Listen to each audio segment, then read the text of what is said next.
So, welcome. Today's session about we'll be talking about Almira.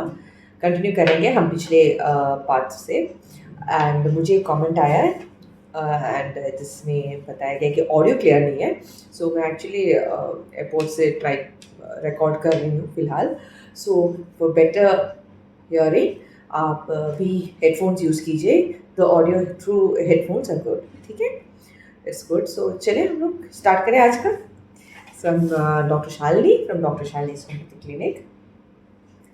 So आज हम depression and self destructive impulses के बारे में बात करेंगे from the book Homeopathic Psychology by Philip Campelli chapter 1 या फिर ड्रग होम्योपैथिक मेडिसिन फर्स्ट एलिमिना के बारे में बात कर रहे हैं सो हमने छोटा सा रिकैप तो 10-30 सेकेंड्स का सबसे पहला पार्ट हमने मेंटल डिटेरियोरेशन के बारे में बताया था जहाँ पे उनको कन्फ्यूजन होता है मेंटल इंडिसिजन होता है एंजाइटी होती है स्ट्रेस होता है जिसके कारण उनका सेल्फ कॉन्फिडेंस भी फर्दर अफेक्ट कर रहा है सेकेंड पार्ट था loss of self almost the same concept but जो हमने यहाँ पे कंपैरिजन लिया था एलिमिना का with medorrhinum and cannabis indica के साथ एंड उसमें हमें ये पता चला कि लाइक मेडोरिनम जो होता है उनका जो मेंटल डिटैचमेंट है वो more like a meditative state of mind है वो हानिकारक नहीं है वो it's more like a healthy sort of state where you ask a lot of question बहुत क्वेश्चंस होते हैं बट ये अलग उनके मन में होता है लाइक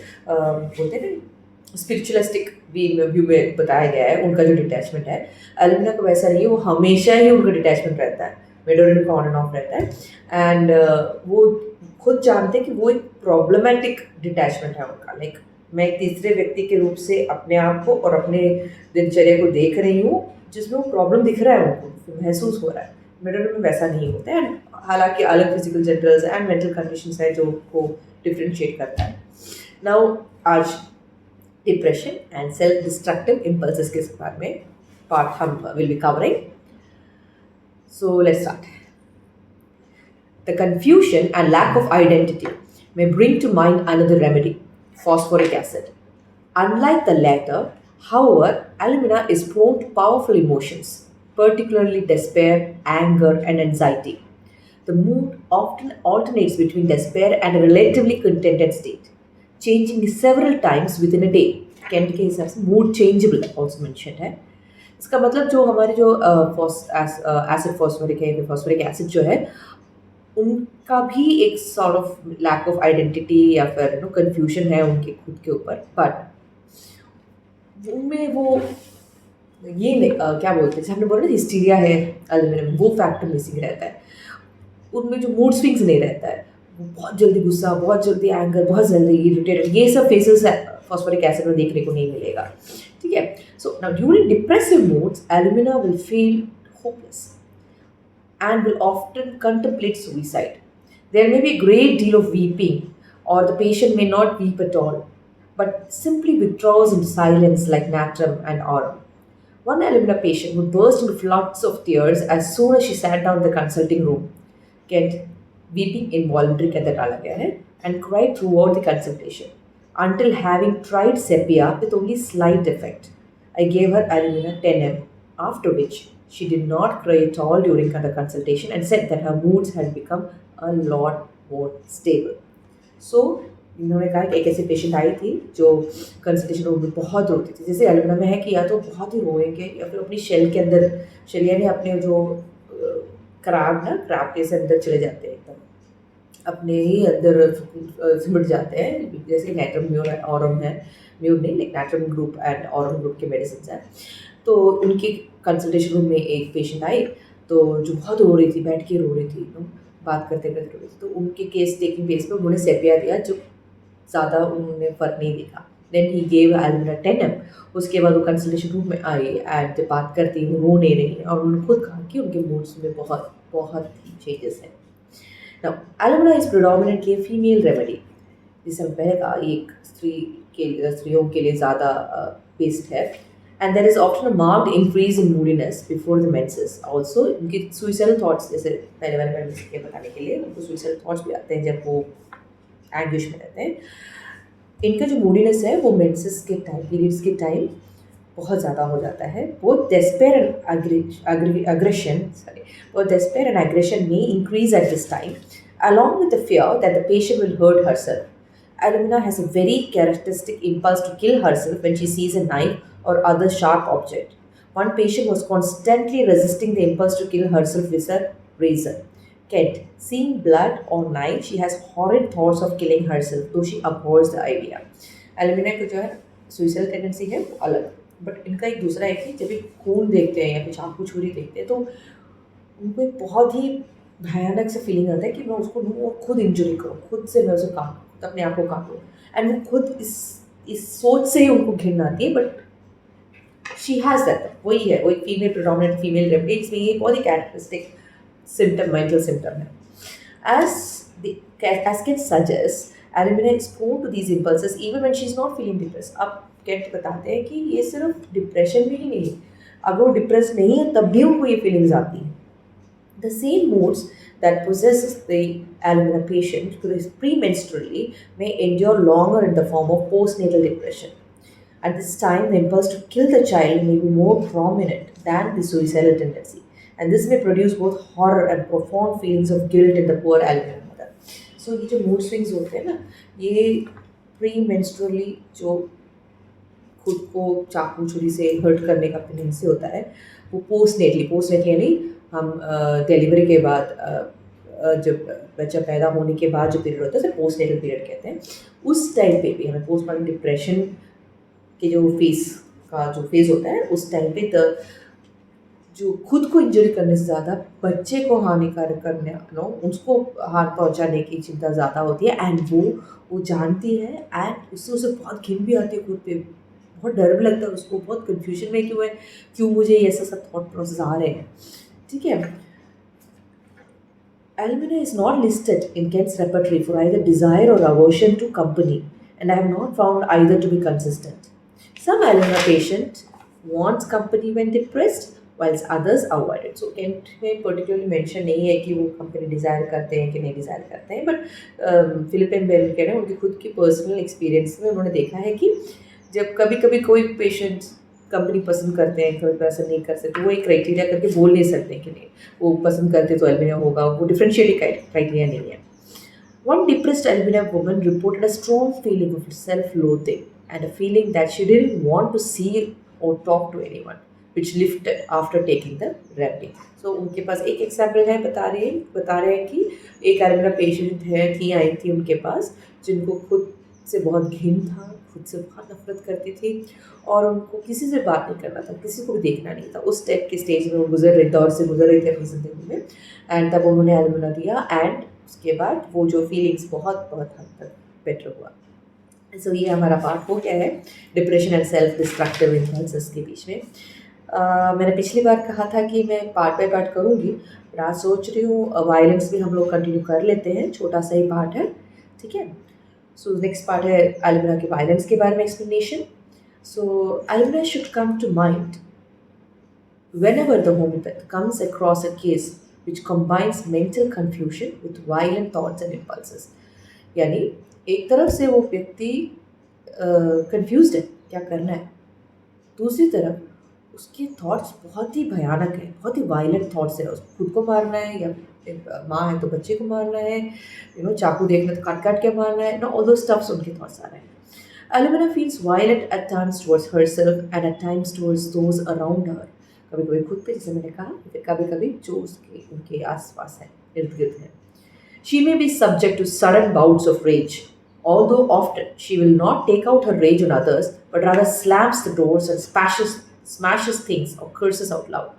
ये जो ना उनको बहुत जल्दी से गुस्सा आता है, तो गुस्सा आते वक्त क्या करते हैं, या तो वो ज़ोर से दरवाज़ा बंद कर देते हैं या फिर कुछ तोड़ देते हैं, स्मैश कर देते हैं, या फिर ज़ोर से चिल्लाते हैं, ज़ोर से गालियाँ देते हैं. ठीक है. Alumina is usually quite gentle person who hates her violent side. ये सब तब होता है जब उनको गुस्सा आता है. एंड वो क्यों इम्पॉर्टेंट है, क्योंकि अदरवाइज एल्यूमिना पेशेंट जो है वो शांत स्वभाव की हैं एंड जेंटल पर्सन है जिनको गुस्सा वैसे ज़्यादा पसंद नहीं, बट जब आता है उनका तो खैर नहीं टाइप होता है. सो केंट उन्हें क्वाइट डिस्पोजिशन के अंदर डालते हैं. Very often, the homeopath must gain her confidence before she will admit to feeling violent impulses. She will often complain of anger but will not reveal the murderous impulses to which she is prone until specifically asked. The same can be said for the sexual and violent impulses of Hyacinthus and Platina. सो एक homeopathy को बहुत homeopath जो है उनको बहुत ही अच्छे ढंग से रैपो क्रिएट करना पड़ेगा अल्बिना पेशेंट के साथ कि वो आके बताए, या फिर स्पेसिफिकली क्वेश्चन पूछना पड़ेगा अगर एज अ होम्योपैथ आपको डाउट आ रहा है कि आप पे वायलेंट टेंडेंसी है, क्योंकि वो है तो क्वाइट डिस्पोजिशन की ना, बहुत ही शांत स्वभाव की है। सो अगर आप होम्योपैथी को डाउट है, होम्योपैथ जैसे हमको डाउट आ रहा है डॉक्टर को कि लाइक हाँ ये अल्बिना हो सकते हैं, तो क्या आपको वायलेंट थॉट्स आते हैं कि लाइक आपको छुरी दे के कभी लीडिंग क्वेश्चन एक दो पूछना पड़ेगा and then you have to wait, even तो हमें लीडिंग क्वेश्चन पूछना नहीं चाहिए, but you know maybe give more options, कुछ और ऑप्शन दो, जैसे छुरी देख के कुछ होता है, आपको हाइट देख कुछ होता है, दो तीन क्वेश्चन ऑप्शंस के साथ देखो एंड देन देखिए कैसे वो रिएक्ट करती है, क्योंकि उनको बोलने में बहुत झिझक होता है। सेम वे हायोसामस एंड प्लाटिना में भी है, उनके सेक्सुअल और वायलेंट टेंडेंसीज में वो भी हमको वो फोर्थ कमिंग नहीं रहते अनलेस वो आप पूरा ट्रस्ट करते हो। Now, once she realizes that the homeopath will not be shocked by such things, she will usually be relieved to be able to talk about her strange impulses. So, एक बार उसको उनको confidence हो जाए ना कि ये डॉक्टर मुझे जज नहीं करने वाले, मैं जो बोलने वाले हूँ मेरे ये कैरेक्टर के बारे में, ये नेचर के बारे में, तो वो बहुत खुश होती हैं बात करते, उनको बहुत यू नो रिलैक्सेशन फील होता है, स्ट्रेस फ्री फील करती हैं जब वो डिस्कस करती हैं, बट उनका कॉन्फिडेंस यानी उनके जो विश्वास जीतना पड़ेगा ताकि वो खुल के सामने आए। Now, ये कह रहे हैं one alumina patient said that she felt when angry as if she had poison coming out of her. Another felt at times that she could kill and imagined chopping off the head of her child or husband. These violent thoughts of alumina nearly always involved cutting, be they suicidal or homicidal. The patient is usually sensitive and has enough self control to resist her impulses, but they cause her a great deal of distress, and there is presumably the potential for the violent impulses to be acted upon. सो क्या है, एक patient बताया कि like उनको poison, उनको feeling होता है कि उनकी बॉडी से पॉइजन आ रहा है एंड और कभी कभी उनको लगता है कि वो अपने हस्बैंड को नहीं तो बच्चे को तो भयानक ढंग से चाकू छुरी से काट काट के मारना चाहते हैं। यूजुअली जो होता है ये बहुत ही सेंसिटिव लोग होते हैं, इन पे बहुत सेल्फ कंट्रोल भी होता है इन सिचुएशंस को कि वो एक्ट ना करें, बट गिल्ट भी रहता है, डर भी रहता है, एट द एक्सट्रीम ऐसा हो भी सकता है कि वो एक्ट करे। देख रहे हो वो स्टेजेस में है, तो शुरुआत में उनको थॉट्स आते हैं, फिर उनको थॉट्स ज़्यादा स्ट्रॉन्ग होते हैं कि उनको गिल्ट फीलिंग सब आने लगती है, एंड अगर उन्होंने हेल्प नहीं लिया तो अनफॉर्चुनेटली ऐसा हो भी सकता है कि ये पीपल ऐसे जो लोग होते हैं वो इस पर एक्ट करें, एंड मोरलेस हमेशा काटने का या फिर भले वो सुइसाइडल हो या फिर होमिसाइड यानी मर्डर खून करने का भी हो, वो हमेशा काट से ही प्रोसेस होता है, ऐसा नहीं कि जला दे वो दूसरा हो गया। एल्यूमिनियम को हमेशा काटना, छुरी से काटना, cutting, that is the primary stuff, उनके प्राइमरी थिंग जो उनके माइंड में चलता है about this wild mental thought. ठीक है, एल्यूमिना जो है ना वो हम सेपिया से हमेशा जल्दी कंफ्यूज हो सकते हैं, जैसे वो बता रहे हैं। Alumina can easily be confuse with sepia who is also prone to violent thoughts towards loved ones, particularly premenstrually, and may feel that her mind is falling apart. However, the mental and emotional pathology of alumina is more serious than that seen in sepia. Sepia is seldom on the verge of insanity, is not nearly so prone to suicidal impulses, and does not have a fixation upon cutting and stabbing. Neither does sepia experience the unreality that alumina does. Furthermore, the pre-morbid personality of sepia is generally far more integrated and healthy than that of alumina. ये कहना चाहते हैं alumina और sepia हम confuse हो सकते हैं, क्योंकि सेपिया में भी यही है कि अपने लव्ड वंस को how we feel like harming that person, but alumina और सेपिया में बहुत फ़र्क है कि जो सेपिया में प्रीमेंस्ट्रुअली जो फीलिंग होती है वो कंट्रोल्ड होता है, उन्हें सुइसाइडल थॉट्स ज़्यादा होते नहीं हैं, एंड वो उतने इमोशनली और मेंटल पैथोलॉजी के डीपर में नहीं है जितने एल्यूमिना में नहीं, उतने खूंखार अंदर से अंदर से वो जो गुस्सा आ जाता है ना, वो या फिर कन्फ्यूजन जो होता है, जो सेंसिटिविटी होता है, या फिर जो डिटैचमेंट होता है, वो सब सेपिया में नहीं होता है। और ऑल्सो ये जो हम प्री मॉर्बिड यानी कोई कंडीशन होनी है, जो हेल्दी सेपिया बोलते हैं ना, हेल्दी सेपिया, हेल्दी एल्यूमिना, जो हेल्दी सेपिया है वो बहुत ही हेल्दी सेपिया है, वो नॉर्मल ही रहता है। बट जो हेल्दी एल्युमिना होता है वो बोलने के लिए हेल्दी एल्युमिना है, बट ऑन कम हम जब बाकी नॉर्मल प्रीमॉर्बिड जो कॉन्स्टिट्यूशन मेडिसिन के कंपेयर करेंगे तो हमें दिखता है कि एल्युमिना, हेल्दी एल्युमिना में भी कोई ना कोई प्रॉब्लम है, पैथोलॉजिकल सब कुछ तो है उसमें प्रॉब्लम करके हमें पता चलता है। So that's this difference of alumina and sepia. सिर्फ हम अपने लव वंस को हम डेंजर में डाल रहे हैं या फिर हार्म कर रहे हैं कि क्वालिटी की सिवाय बाकी सब हम देखे जाए तो वो एल्युमिना और सेपिया में काफ़ी डिफरेंस है। सो आज के वीडियो के लिए बस इतना ही। आई होप आप हेडफोन्स यूज़ करके सुन रहे हो। मैं इस अदरवाइज जो ऑडियो के इम्प्रूवमेंट में काम करूँगी। सो पसंद आया, आपको कुछ डाउट आ रहे हैं इसमें, कुछ इम्प्रूवमेंट डालना है मेरे इस बात करने के ढंग पे या फिर एक्सप्लेनेशन के ढंग पे, please do comment and do subscribe. Thank you so much.